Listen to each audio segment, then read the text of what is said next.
あの場所にね、気になったから行ったんですよ。ホルマリン漬けになってる何かが見えたら、うわ、ここマジだよこれ。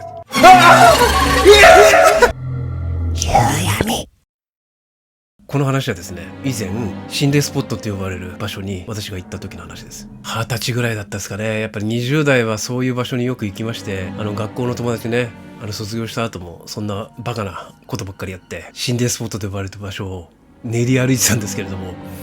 うちの住んでるところは、豊島区っていうところと新宿区っていうところと中野区っていうところの、間行き来できるちょうど真ん中あたりに住んでたんですね。で、遊ぶところはその3区が結構多かったんですけれど、近くにちょっとこの場所を言ってしまうと、また問題があるので差し控えさせていただきたいんですけれども、N 区の S 病棟っていうところがあるんですね。でそこはもう今は立派な病院が建ってるんですが、いわゆる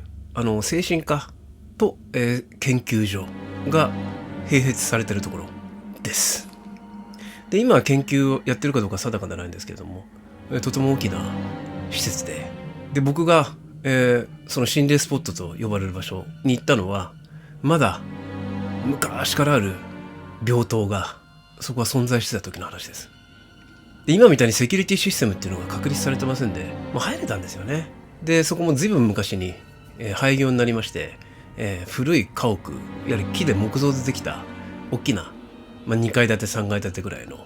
建物がこうザーッとあるわけですよ、この大きな敷地にね。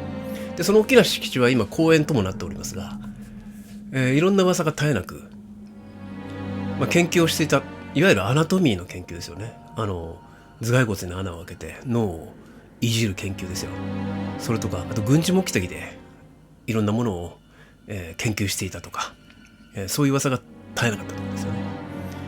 でその噂通りに新しくそこを更地にして研究所を建て直す、いわゆる病院を建て直すっていう時に、ホルマリン漬けのいろんなものが出てきたり、遺骨がいっぱい出てきた場所です。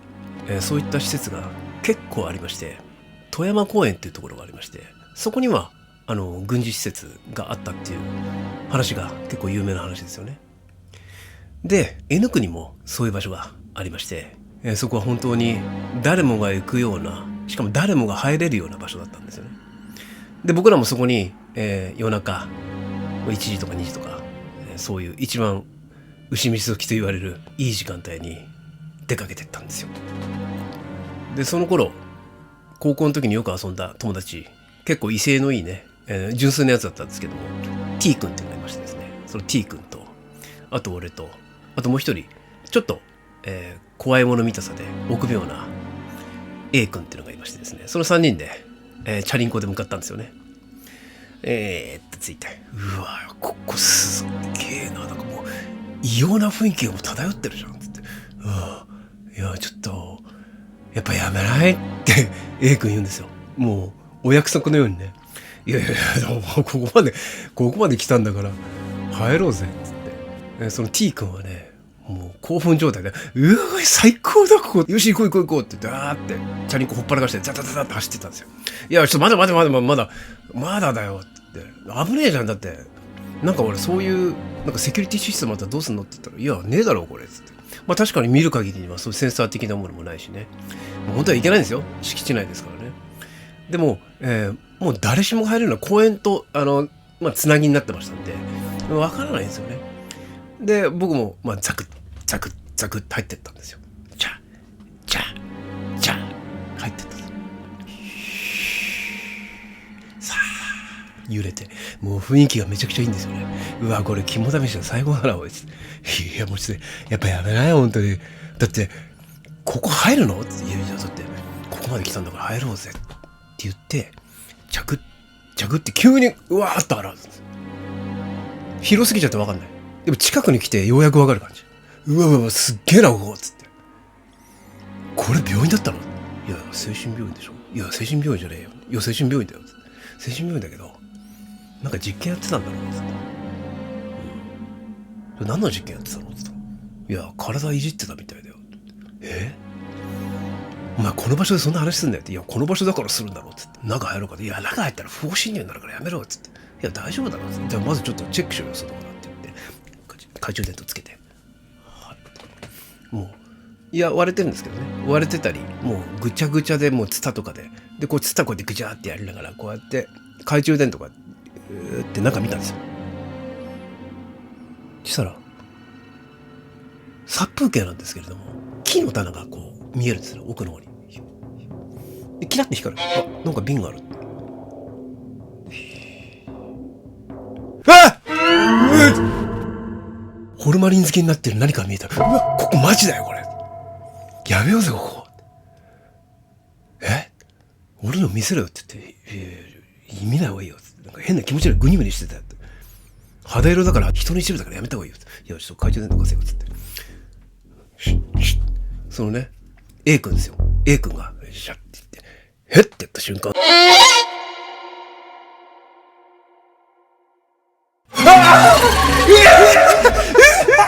俺らその後どういう風に買ったか覚えてないけども、もうその後の話はしないで、無言で別れました。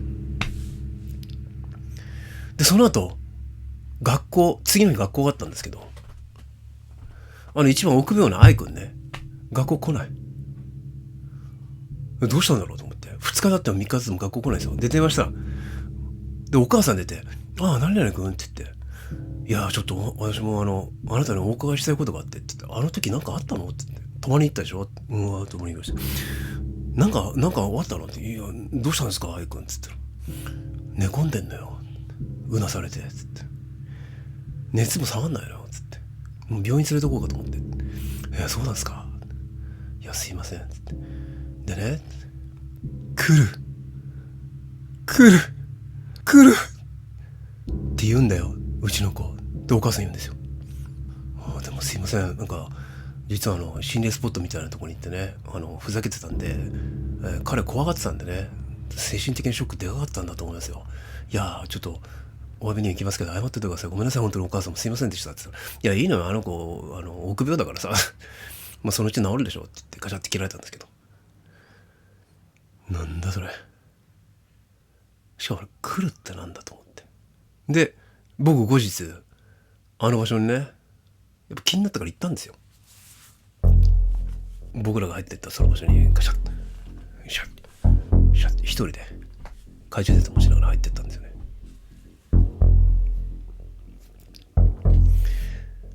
で、やめとけねえの俺。また懐中電灯持ってらして、あの瓶、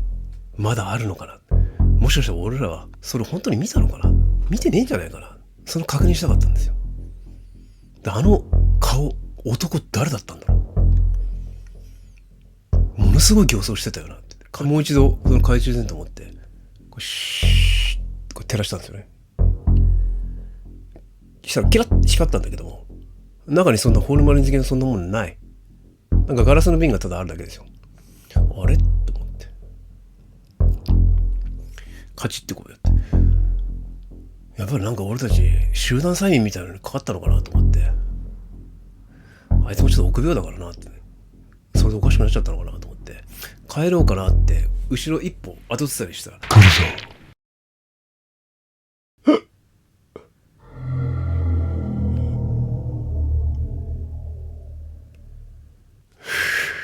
その後私倒れちゃいまして、気づいたらその場所で明け方でしたよ。これ一体何だったのかなと思って、やっぱ後日調べてみましたら、やっぱその場所ではそういった実験みたいなことが行われていたようで、いっぱいそういう瓶も埋まってたそうなんですけれども、もうそういうのは撤去されてね、なくなったそうなんですが、そこで実験されたようなこう頭蓋骨でね、穴開けてアナトミー手術とかいろんな実験をされた、戦時中にね実験された殺された奴らが、あいつらに実験されるぞ、来るぞって忠告してたのかもしれないですよね。そういったお話でした。あの場所まだあるんですけども、いや怖かった。あの場所を知ってる方はですね、むやみに近づかない方がいいですね。私YouTube で一回ユービットテレビでね、ユービットテレビっていうのやってます。バラエティ YouTube チャンネルもう1チャンネルやってるんですけども、そっちの方で心霊スポット巡りとかやってたんですよ。あとライブ配信とかね。でその時にその場所また行ったんですよ俺。今公園ですけど。で三脚立っててね、そっから怖い話をしてたんですよ。明らかに誰かに見られてる感じがする。すごく感じました。もうざわざわしてその後続けられなくなって、ライブ配信見に来てくださった方は、多分知ってらっしゃると思うんですけども、もうガチなんでね、すぐ配信やめて帰りました。もうその時もう耳鳴りはするし、また肩は凝るし、もうとんでもなかったですね。だもんでもう、あそこの場所はあんまり行きたくないです。ただ通るのでたまにね、ジュースの自販機があってすごい眺めがいいんで、夜シーンとしてますんで、たまにコーヒー飲みながら、うわこの先はやっぱ行くのやめとこうと思いながら、すぐ帰りますけれども、知ってらっしゃる方がいらっしゃったらですね、近づかない方がいいです。そういう場所ありますよ。そして後ろから言われますよ。来るぞ。皆様からの怖い話、あと怖い写真とかがですねありましたらですね、ぜひ概要欄にメールアドレス入ってますので、ぜひ私に送ってください。よろしければ高評価、チャンネル登録よろしくお願いします。それではゆいとでした。ゆうやみ。